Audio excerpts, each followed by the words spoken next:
The most dangerous moment in any battle isn't when you're losing, it's when you're absolutely certain you're going to win. There's something you've been counting on lately, a person, a plan, a list of reasons why this time everything will work out.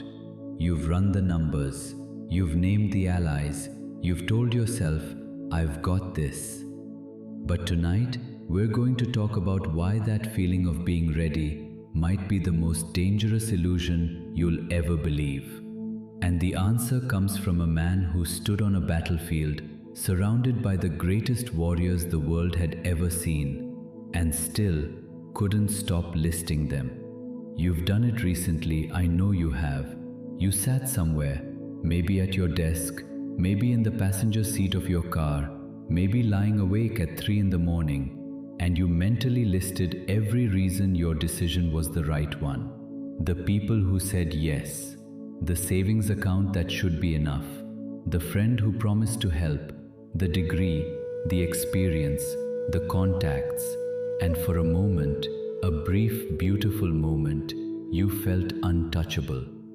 But then you did it again, the next day, and the day after that. You listed the same names, the same advantages, the same safety nets, and you never stopped to ask yourself, if you were truly confident, why do you keep needing to count? His name was Vikram, 32 years old, sharp mind, sharper ambition. For 8 years he'd climbed the ladder at a consulting firm, the kind of place where your title gets longer every year, but your soul gets quieter. And 6 months ago, he'd finally done it.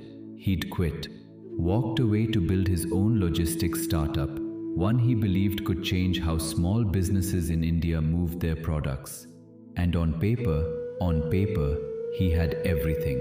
A co-founder who'd worked at Amazon, a seed round from an angel investor, 2 senior developers who'd left their jobs to join him, a mentor who'd scaled a company to 50 crores, letters of intent from 3 potential clients. He had a list, and he loved that list. He carried it in his mind like a shield. Every time his wife asked if they'd be okay, he recited the list. Every time his father called with that worried silence, he recited the list. Every time he woke at 4 a.m. with his chest tight, he opened his phone, looked at his contacts, his emails, his bank balance, and recited the list. But lists don't listen to you at 4 a.m. And confidence that needs constant repetition isn't confidence at all. The cracks appeared slowly. His co-founder started missing meetings, family stuff, he said. One of the developers asked about equity vesting in a way that felt like an exit interview. The angel investor's second tranche was delayed, no explanation, just delayed. And the mentor hadn't returned a call in 3 weeks. But Vikram didn't adjust. He didn't pause. He didn't sit with the discomfort. Instead, he listed harder. We still have the clients. We still have the tech. We still have the first tranche. We still have the team, mostly. He started adding names that didn't belong. A college friend who'd vaguely offered to help. A cousin who worked in marketing. A former colleague who'd liked his LinkedIn post about the startup. He was building an army out of acquaintances and calling it a fortress. The meeting happened on a Thursday evening, not in a boardroom, not on a call, at a chai stall, the kind with plastic chairs and steel glasses, near Vikram's office in Koramangala. The man sitting across from him was Joshi Uncle. That's what everyone called him, a retired textile manufacturer who'd built and lost 2 businesses before Vikram was born. He wasn't on any advisory board. He didn't have a LinkedIn profile. He just noticed things. He'd known Vikram's father for 30 years, and when he heard about the startup, he didn't offer money or advice. He just started showing up to that chai stall every Thursday as if by accident. That evening, Vikram was doing what Vikram always did, talking fast, listing names, counting strengths. Joshi uncle, we have 7 people on the team now. We have the investors backing. We have the tech ready. We have... Joshi uncle put his chai down, looked at Vikram, and said something that stopped him mid-sentence. Beta, when a man keeps counting his soldiers, it means he doesn't trust his war. Vikram blinked. What? Joshi uncle leaned forward. You keep telling me how many people are with you, how many resources you have, how protected you are, but you've never once told me what you'll do when one of them leaves. Not if, when. You're listing names like a king before a battle, naming every warrior, every weapon, every formation, hoping that the length of the list will make up for the doubt underneath it. He paused, then, almost to himself, I've seen this before, in my own life, and in a very old story. And this is where we pause the story of Vikram, because the pattern Joshi uncle recognized, the compulsive counting, the performative confidence, the list that grows louder as the doubt grows deeper, this isn't new. This pattern is 5,000 years old. It lives in 5 verses of the Bhagavad Gita, chapter 1, verses 7 through 11. And it comes from the mouth of a man who had every advantage in the world and still lost everything. Let these words wash over you, not as ancient text, but as a mirror.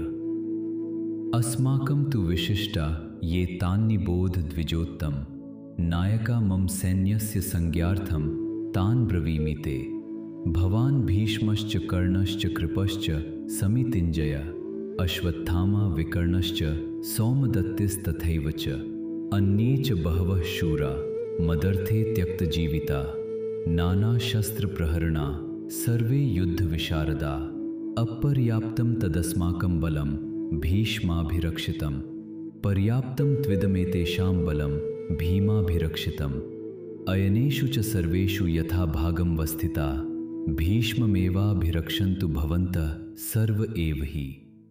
Here is what these words mean. Know, O best among the twice born, the distinguished commanders of my army.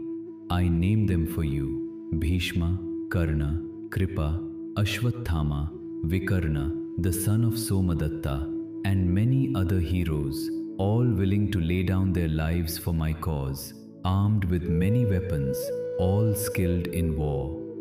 And then the line that reveals everything.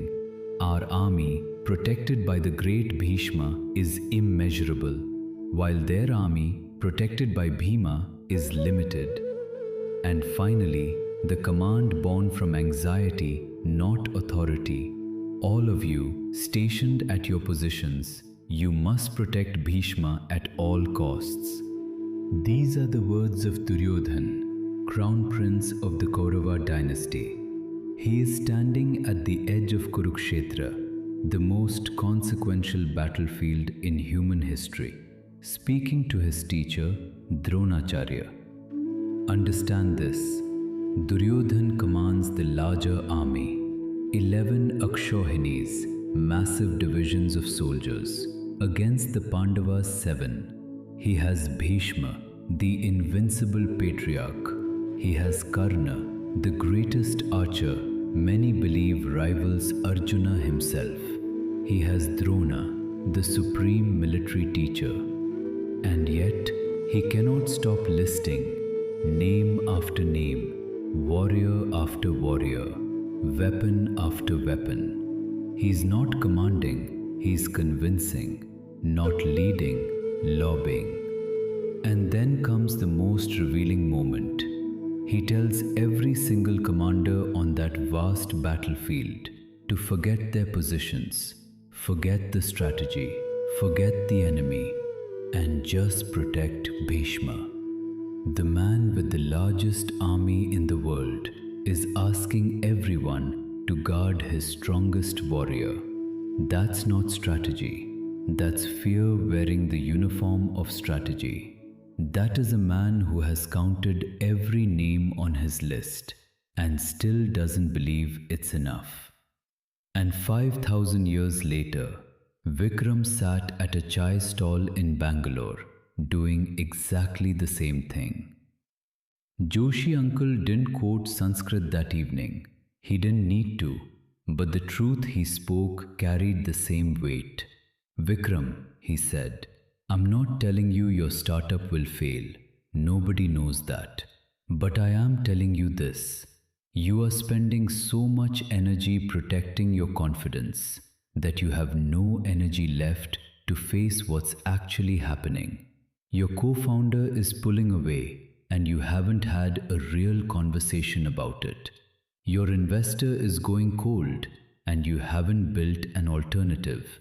Your team is asking questions and you're answering with enthusiasm instead of honesty. You keep saying, we have this, we have that, but having something and being able to rely on it when it matters are two very different things. He took a sip of chai, then, quietly, I lost my first business not because I didn't have enough people. I lost it because I spent so much time counting them that I never noticed when they stopped showing up. By the time I did, I had no plan, just an old list. Vikram didn't sleep that night, but for the first time in months, it wasn't because of anxiety dressed as ambition. It was because something had cracked open. He sat at his desk. Instead of opening the spreadsheet he used to track his advantages, he opened a blank document. And at the top, he typed 3 words. What is true? He wrote what he'd been afraid to write, that his co-founder had 1 foot out the door, that the second tranche might never come, that 2 of his 3 client letters of intent were soft, interested, not committed, that his cousin knew nothing about B2B logistics, that his college friend hadn't actually said yes to anything. The list of real, reliable, honest strengths was shorter, much shorter. And for the first time, that didn't destroy him, it focused him. Over the next 2 weeks, Vikram did something he'd never done before. He stopped performing confidence and started practicing honesty. He sat down with his co-founder, not to convince, not to motivate, just to ask, are you still in, really? The answer was complicated, painful, but real. They restructured the partnership. He called his investor, not with another pitch deck, with a transparent update. Here's what's working, here's what's not, here's what I need. She didn't commit to the second tranche, but she offered something more valuable. Introductions to 2 investors who were actively looking. He stopped adding names to make the list longer. He started having harder conversations with the names already there. The startup didn't magically succeed overnight. That's not how this works. 2 months later, 1 developer did leave. 1 client LOI fell through. But Vikram didn't spiral because he'd stopped building his strategy on the sand of counted names and started building it on the stone of counted truths. He didn't have more allies than before. He had fewer. But for the first time, the very first time, he trusted the ones who remained. Not because he'd listed them, because he tested them and himself. They have no life, but for the rest of the portion of compensation. No, I know that date's comfortable, but I look full it. Before we close, a quick check. See if this lands. You might be living this pattern right now if you've caught yourself mentally listing your advantages more than once this week. Not to plan, to feel safe. If someone asked you, are you sure? And instead of sitting with the question, you rattled off names and numbers like a defense attorney. If your backup plans have backup plans, but you haven't stress tested a single one. If the list keeps getting longer, but the sleep keeps getting shorter. Here's your Gita journal question for today. Sit with this before you answer in the comments. What is one name, one resource, one advantage on your list that you know deep down you've been counting on but have never truly tested? Write it down, not the whole list, just the one that made your stomach tighten when I asked. And remember this, a man who truly trusts his army never has to count it out loud.